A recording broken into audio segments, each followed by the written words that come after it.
So you guys may have heard that we create our lives according to our beliefs. We create our lives according to our beliefs. And the question that I have for you is, how's that going for you? Is the life that you're living right now exactly the one that you want to be having? Are you like right there where you'd like it to be? Or like other people, are you maybe experiencing an area where you'd like to have something a little bit different? So this is in a lot of ways going to be a get back to basics talk, because we've been talking about this, creating your life according to your experience, your intention, for an awfully long time. But when we come to the experience where we're not enjoying the experience that we're currently having, there are a couple things to do. And the first most natural thing to do is to blame somebody or something on the reason that our life isn't going the way that we want it to. Perhaps it's to be hopeful about maybe it could possibly get better. If we take that whole thing about you're creating a life according to your beliefs, and you're realizing that the life that you want isn't the one that you want, the same thing can happen. Well, all right, is my belief to blame? Am I to blame for this? Is this my fault? How dare you? And that's one of the big things that I find that people who are new to new thought push back with, because they immediately take it to blame and fault. And that's especially true when people are making a transition from a more traditional religion, where the notion is of God out there someplace, who is listening maybe and will possibly do you a favor if you ask nicely enough or promise to behave yourself properly. And if you don't get what you're praying for, it's because God didn't want you to have it. And that is not true. The infinite creative power that creates everything only has one answer. It only says yes. And it is saying yes to our belief. So if you are getting an experience that you don't like in your life, then it's not about blame. It's about understanding that that's what's happened in your experience. That's something that's planted in your belief system. It's not your fault. It just got there. That's what it is. And it can be very helpful to have the things that you don't want to have in your life show up, so that you can go in and uproot them and change what's in your belief system. Seems so easy when I explain it that way, but the work is actually all done in consciousness. And you guys know that. The key piece in consciousness, which was discovered when the New Thought philosophy came about, is based on affirmations. And affirmations actually work. Affirmations have been very effectively hijacked by the self-help community. And an affirmation is where you claim something that you want to have in your life, and you repeat it to yourself over and over again, and that newness shows up in your life. And affirmations are wonderful. They actually work. They actually change our life. If somebody's going along having an experience where they don't have a relationship, and they say, I have my perfect loving relationship, then it is completely possible for that perfect loving relationship to show up in their lives. And isn't that wonderful? We're opening a channel in consciousness to allow that new belief to come into our consciousness and let the new experience come into our lives. And that is wonderful. Somebody's going through their life and they've been having challenges with their finances. They can claim, I am prosperous. I am prosperous. And repeat that over and over again. I am prosperous. I am prosperous. I am prosperous. And then there's a transformation in their experience of prosperity, and suddenly there's enough. What we're doing with that is we're opening up a channel in consciousness to allow that infinite creative power that creates everything to create something new for us. And affirmations, as we know, are best when we apply what I call the 4 Ps. And this is detailed in the Practical Prayer for Real Results book. By the way, somebody asked me, what's the difference between a practical prayer for real result and a spiritual mind treatment? And the answer is nothing. They are exactly the same. A practical prayer is a spiritual mind treatment. However, what I noticed about 20 years ago is that when you had people who were meeting at a lovely community like Concordia, and the people who'd been there for a while got together and were having a conversation, and a newbie was listening over their shoulder, the 2 people who'd been there for a while said, oh, I was having such an issue. So I went to a practitioner, I got a spiritual mind treatment, and I manifested a demonstration. And their friend says, oh, that's wonderful. And the newbie says, what the hell are you talking about? And what it comes down to is there was a language barrier. The reason Ernest Holmes called it spiritual mind treatment is because when he did that, they didn't know if Western medicine, the allopathic medicine, or homeopathic medicine, or osteopathic medicine, or faith healing, or spiritual treatment was going to be the way that healthcare went. So he tried to position it so that it sounded scientific. So that's why he used spiritual mind treatment. And it worked for its time, but at this point, people get the notion when they first hear about a practitioner doing a spiritual mind treatment of somebody in a lab coat reaching into your brain and changing something, and there's a little bit of a distancing from that. Plus, it doesn't clearly say what it is that we're actually doing. So a practical prayer for a real result is the sort of thing that when you tell somebody you're going to do that, there's no pushback, there's no confusion, there's no, what are you talking about? It seems pretty obvious. Anyway, the payload, the middle part of a spiritual mind treatment or a practical prayer, is that realization step, the affirmation step. It goes in the middle of the prayer. And that one works best when we apply the 4 Ps. And those 4 Ps are, it's got to be powerful, positive, personal, and present tense. And when we are speaking very clearly, this is something personal, I'm claiming this for myself. And it's not sort of fluffy, someday maybe I'll have this wonderful. This good is happening now. We want it to be powerful. So we want it, and this good is happening for me, personal. We want it to be present tense. So I'm not claiming that something good is going to happen.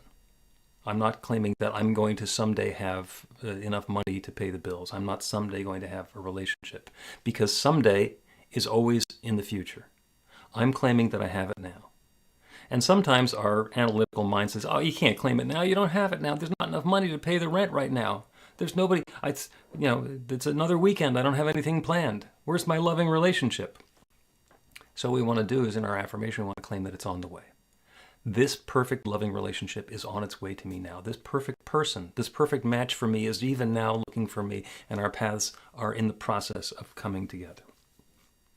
So that's the 4 Ps. We want to be personal, powerful, positive, and present tense. And affirmations work beautifully, wonderfully, powerfully, until they don't. See, what happens is when we are opening a channel in consciousness, it is possible that that channel is going to hit a rock. It is possible that there is something buried in our belief system, in our consciousness, that's going to get in the way. It is possible that when I claim that I have my perfect loving relationship, my belief is that I am not worthy of a perfect loving relationship. I have never had a perfect, wonderful, harmonious, loving relationship, and I have been at the distance for it for so long that I can't believe that I could possibly have it. And it's that belief that the universe is responding to. That's what gets brought into our experience. If I claim that I have plenty of money to pay the bills and to spend and to share and to save, and my belief system is that I am impoverished. Nobody in my family has ever made enough to rub 2 nickels together. Nobody has anything. It's always going to be a struggle. I probably have to borrow the money to make the rent again. That's what's operative. That's what's operating in our experience. So what we want to do is turn that affirmation into a spiritual practice. And for that, we make it into a practical prayer or a spiritual mind treatment. And I'm going to go old school on the AV here. That's the abbreviation for practical prayer. RUR2GR. Are you ready to get results? And it's actually the steps that are in the prayer. And you guys probably know what they are. Recognition is the first step, where we turn our awareness to that infinite creative power, that divine presence, that one source that shares itself as everything. It's God itself. It is the creative power that creates it all. And if you don't like to use the God language, then the Big Bang is the same process. Everything basically came from the Big Bang, and it's been unfolding and evolving ever since. And since that's all there is, then the next letter is the U. That's unification, where we recognize that that infinite creative power abides within. That is the truth of me right here and right now, because it's the truth of everything. So I'm not asking God outside me to do something for me. I am aligning myself with that infinite creative power and allowing and inviting it to create something through my life. And the next R is the realization step. That's where the affirmation goes. And what happens when we do it that way instead of just the affirmation? You say, well, it's the same affirmation. What's the difference? It's because we have identified a much bigger team that we can be on. We have turned our awareness over to that infinite creative power that creates everything, and we have put ourselves on that divine creative team and say, it's creating everything.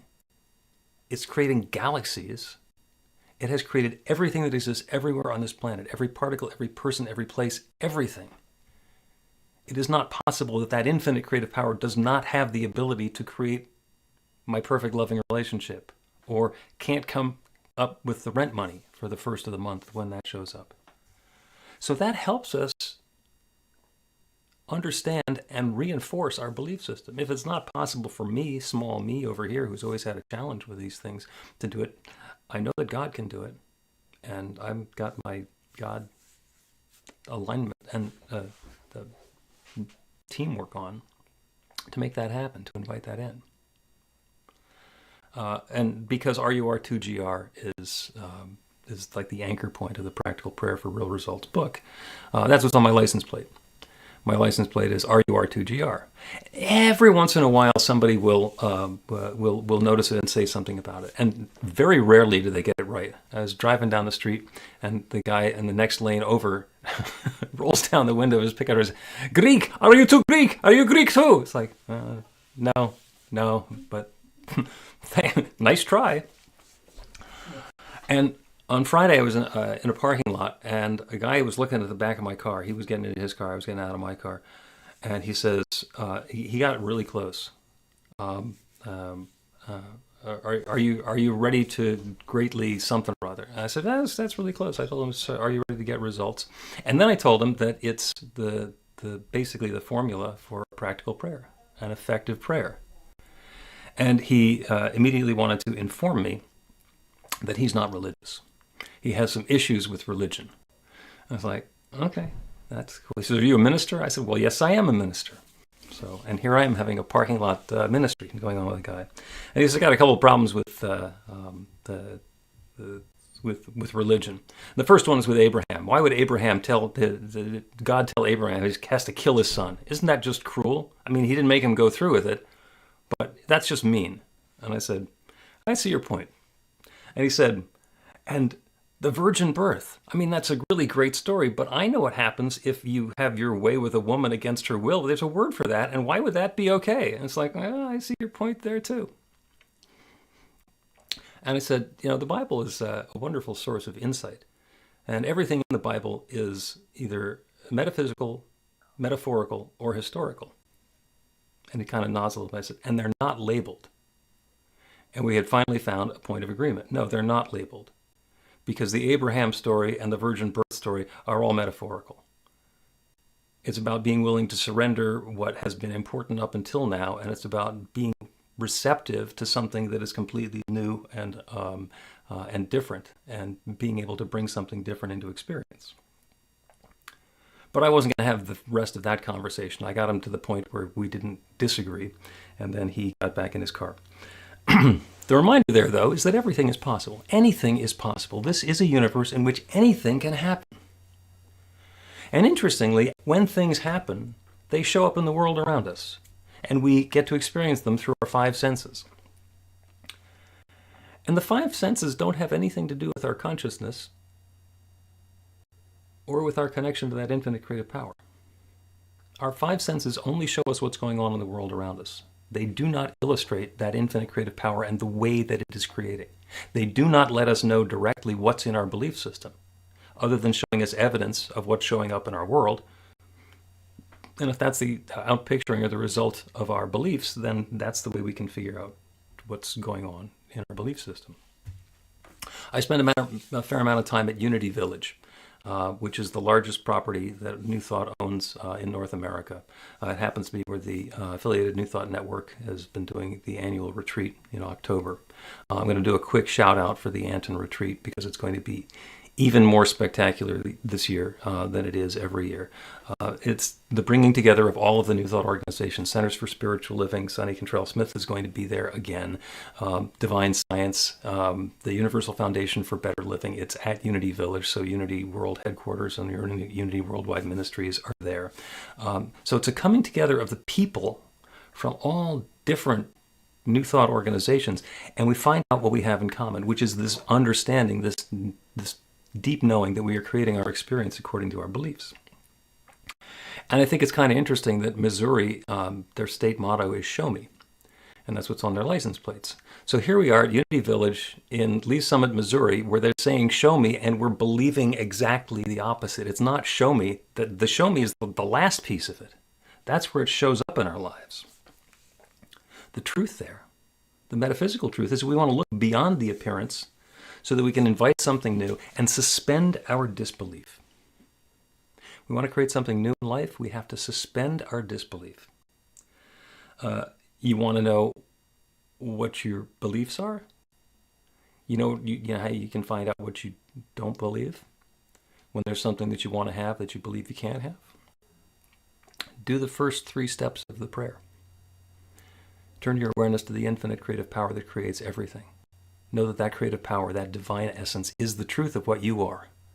And then claim that goodness that you're looking for. I have my perfect loving relationship. And then shut up for a second and listen. Because if the little voice in your head says, you're not going to get a date, that's what you believe. You have teed up what you want to experience, and you're listening to the response from your belief system. And if that voice is saying, there's not enough money to pay the rent, you can't possibly get over this physical illness, this pain in the shoulder, or whatever it is that you've been experiencing, if that voice says it's never going to happen, that's your belief. And you are not punished by hearing that that's what your belief is. That's actually a gift. Because now you know what's in your belief system. And then you can change it. Once we find out what's in our belief system, we have the opportunity to change it because it's not permanent. My friend Robert D. McDonald has 4 questions that he likes to ask that are incredibly helpful in getting through this process. The first question is, are you happy with the experience of life that you're having now? It's a yes or no question. And if you answer yes, then you're done. Go have your life.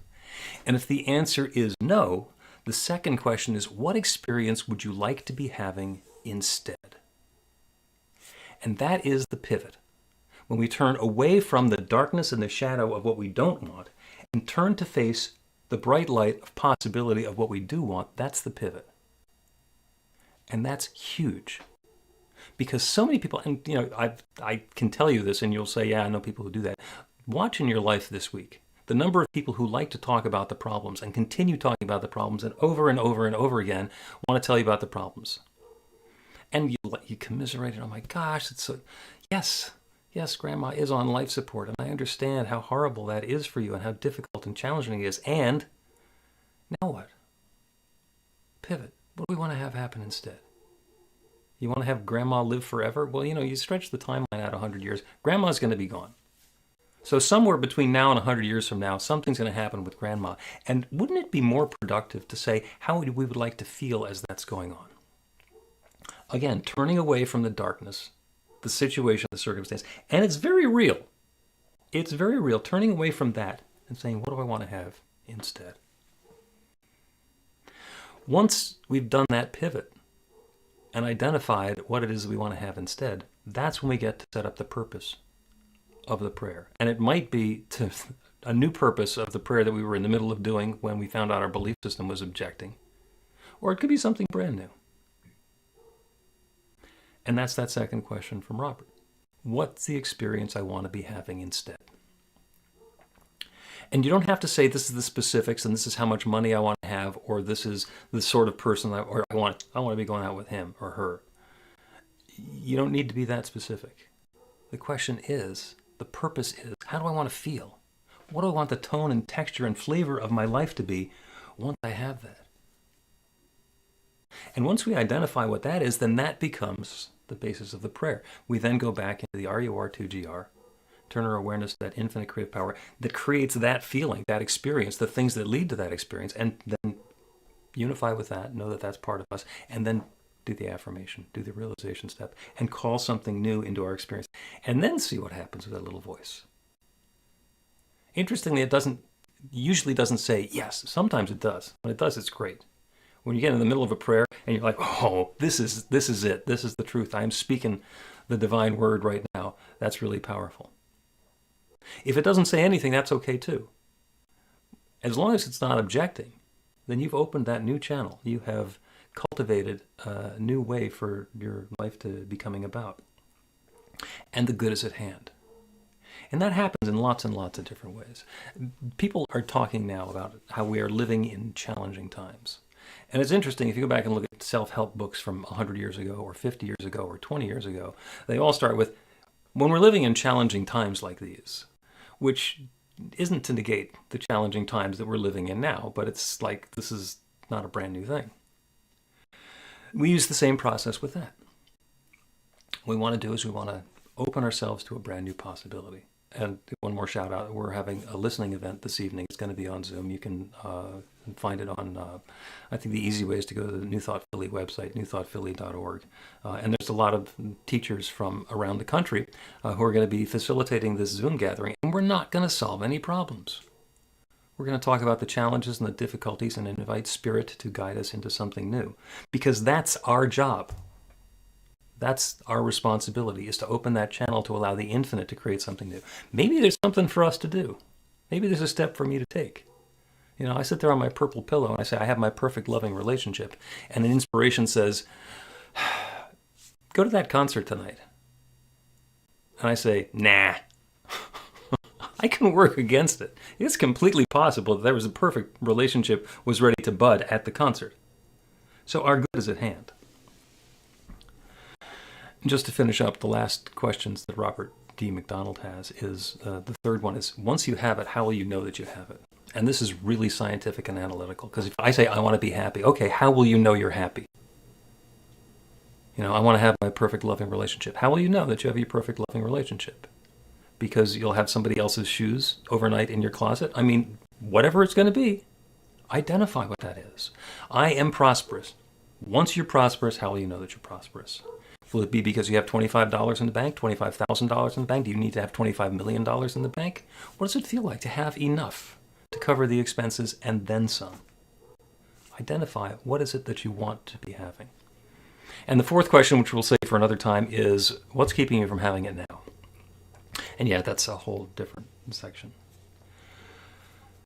So I just join you in knowing that good is at hand, even in these challenging times. Good and more good and more good is at hand, because that's the way the creative process works. And to finish up with the G and the R, I am grateful to know that this good is unfolding for each of us individually, for all of us together. And with that knowing, I can release this truth and know that good is at hand. And we are all blessed. And thank you so much for your time today.